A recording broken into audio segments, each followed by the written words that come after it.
बात है। एक छोटे से गांव में रामू नाम का एक साधारण सा आदमी रहता था। रामू के परिवार में उसकी बेटी राधिका और उसका बेटा रतन लाल था।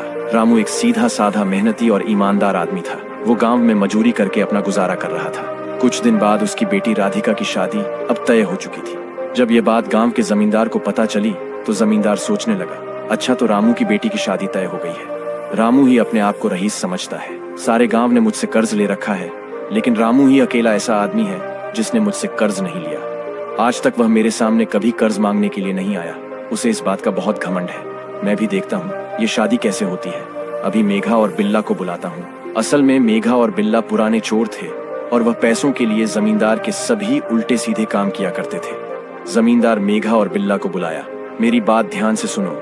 पता लगाओ कि रामू ने अपनी बेटी की शादी के लिए जो जेवर बनवाए हैं कहाँ पर रखे हैं, और तुम दोनों जाकर उनको हर हालत में चुरा लो। कुछ भी करके मुझे वह जेवर चाहिए, नहीं तो तुम दोनों की खैर नहीं। तुम दोनों बिना काम किए वापस मत लौटना।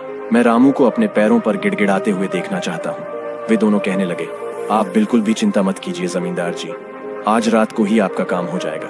और फिर मेघा और बिल्ला दोनों रात को रामू के घर में चोरी करने के लिए घुस गए और मौका मिलते ही उसके सारे जेवर और धन चुरा लिया और वापस जमींदार के पास पहुंचे और कहने लगे, जमींदार जी ये लीजिए, हमने आपका काम कर दिया। यही है सारा धन और सारे जेवर। जमींदार सोचने लगा, अब देखता हूँ कि रामू अपनी बेटी की शादी कैसे करता है और मेरे पास कैसे नहीं आता है। अपने आप को बड़ा रईस समझता है, अब तो उसे मेरे पास आना ही पड़ेगा। अगली सुबह जब रामू को पता चला कि उसके घर में चोरी हो चुकी है तो वह बहुत चिंता में डूब गया। भगवान की मूर्ति के सामने कहने लगा, हे मुरारी, मैंने तेरी इतनी भक्ति की और यह मेरे साथ क्या हो गया। 2 ही दिन के बाद मेरी बेटी की शादी है, अब मैं लड़के वालों को क्या मुंह दिखाऊंगा।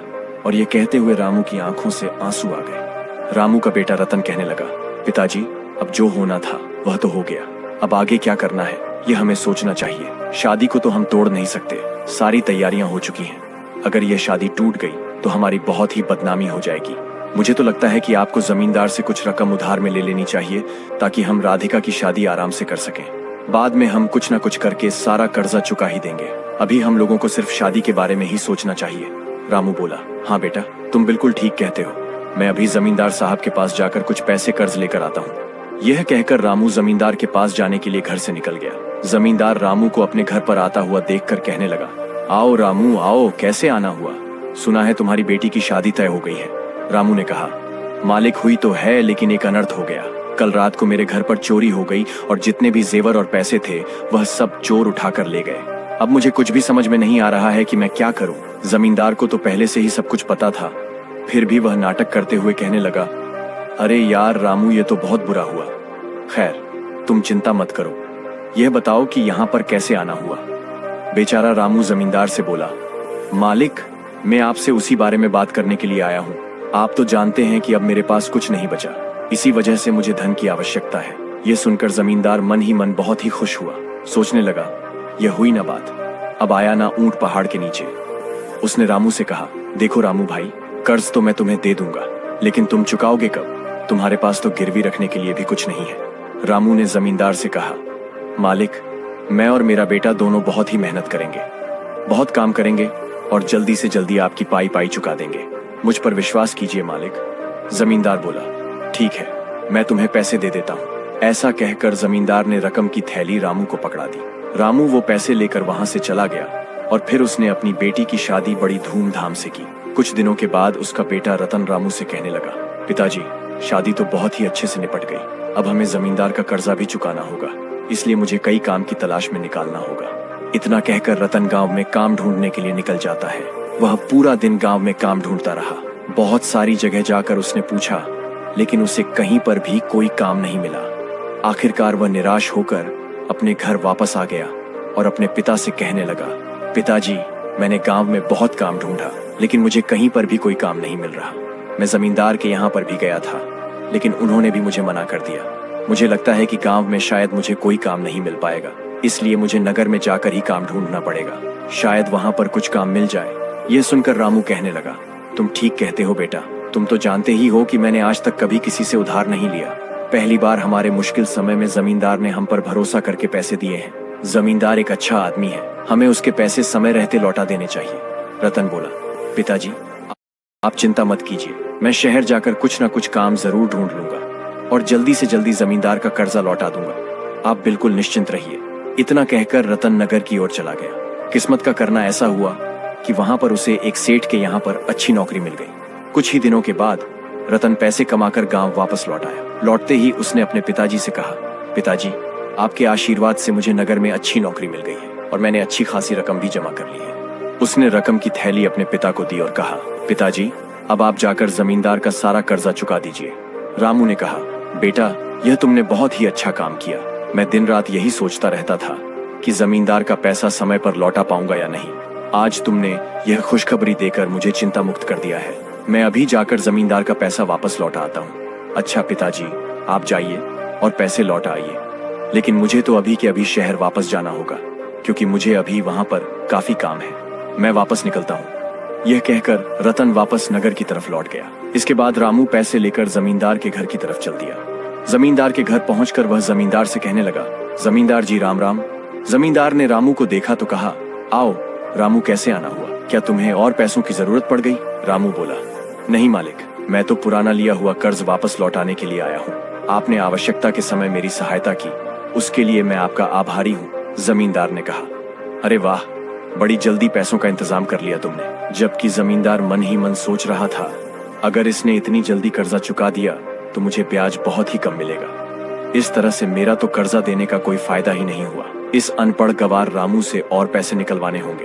वह ऐसा सोच ही रहा था कि तभी रामू बोला, जमींदार साहब, मेरे बेटे ने शहर जाकर बहुत मेहनत की, इसलिए आज मैं पैसे चुका पा रहा हूँ। भगवान की कृपा से रतन को शहर में नौकरी मिल गई है ना? जमींदार ने कहा, अच्छा, तो रतन शहर जाकर पैसे कमाने लगा है? इसके बाद जमींदार ने एक कागज निकाला और रामू को देते हुए कहने लगा, देखो रामू, मैंने इस पर्ची के ऊपर अपने हस्ताक्षर कर दिए हैं और यह लिख दिया है कि तुम्हारा कर्ज हो चुका है। रामू हाथ जोड़कर जमींदार से कहने लगा, मालिक, मुझे तो पढ़ना लिखना आता नहीं है, आपने बोल दिया बस इतना ही काफी है। मुझे आप पर पूरा भरोसा है। तभी रामू के अनपढ़ होने का फायदा उठाते हुए चालाकी से जमींदार ने उसको पानी लेने के लिए भेज दिया और जैसे ही रामू पानी लेने के लिए अंदर गया, जमींदार ने वह कागज छुपा कर रख दिया और रामू को दोबारा कर्जा दिया है, ऐसा लिखकर उसने रामू को दूसरा कागज थमा दिया। रामू वो कागज लेकर वहां से चला गया। वहां से जाते ही रामू सोच रहा था, अच्छा हुआ कि मेरा कर्जा निपट गया। ऊपर वाले की कृपा से मेरी बेटी की शादी भी अच्छे से हो गई और बेटा भी कमाने लगा। अब मुझे और क्या चाहिए? इस तरह से रामू अब निश्चिंत हो गया। ऐसे ही कुछ दिन बीते, सब कुछ ठीक चल रहा था। तभी अचानक एक दिन जमींदार के कुछ लोग रामू के घर पर आ गए। कहने लगे, रामू, रामू जल्दी से बाहर आ। रामू घर से बाहर आकर कहने लगा, बोलो भाई, क्या बात है, क्यों चिल्ला रहे हो? वे लोग बोले, रामू, तुमने जो जमींदार जी से कर्जा लिया था वह तुमने अभी तक नहीं लौटाया। हम वही कर्जा वसूल करने के लिए आए हैं। ये सुनकर रामू हैरान रह गया और बोला, अरे भाई, ये तुम क्या कहते हो? मैंने तो जमींदार जी का सारा पैसा सूद समेत वापस लौटा दिया है। तुम्हें कुछ गलतफहमी हो गई होगी। वे लोग कहने लगे, हमें कोई गलतफहमी नहीं हुई और ज्यादा भोले मत बनो, चुपचाप हमारे मालिक का पैसा लौटा दो। ये नौटंकी किसी और के सामने करना, वरना हमें पैसे निकलवाने के और भी तरीके आते हैं। और तुम तो अपने आप को भगवान कृष्ण का भक्त कहते हो ना, और अभी तुम झूठ बोल रहे हो। तुम्हें शर्म नहीं आ रही होगी। रामू बोला, अरे भाई, ये क्या अनाप शनाप बोले जा रहे हो? मेरे भगवान ने मुझे ऐसा छल कपट करना नहीं सिखाया। मैंने कहा ना कि मैंने सारा कर्जा लौटा दिया है। मैं खुद गया था लौटाने के लिए। तुम जाकर जमींदार साहब से पूछ लो।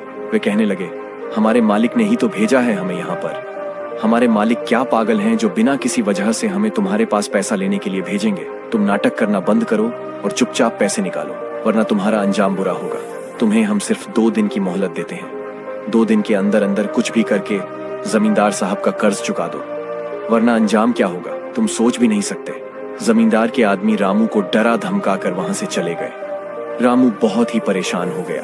उसे कुछ भी समझ में नहीं आ रहा था। वह दौड़ा दौड़ा जमींदार के घर पहुंच गया और कहने लगा, जमींदार जी, ये सब क्या हो रहा है? आपके लोग मेरे घर पर पैसा मांगने के लिए क्यों आए थे? मैंने तो अपने हाथों से आपको सारा पैसा लौटा दिया था ना। ये सुनकर जमींदार कहने लगा, रामू, ये तुम क्या कह रहे हो? पिछली बार तुम मेरे पास पैसे लौटाने नहीं बल्कि मैंने तुम्हें और भी पैसा दिया था। अब बहुत दिन हो चुके हैं, मेरा सारा पैसा वापस लौटा दो। इसीलिए मैंने अपने आदमी तुम्हारे घर पर भेजे थे, लेकिन तुम तो सीधा मुकर ही गए हो। तुम तो बहुत ईमानदारी की बातें करते थे ना, कहाँ गई तुम्हारी ईमानदारी? मैंने तुम्हें बिना कुछ भी गिरवी रखे पैसे दिए थे। ये मेरी ही गलती थी जो मैंने तुम्हें पैसा दिया। रामू को यह सुनकर गुस्सा आ गया और वह कहने लगा, जमींदार, तुम इतने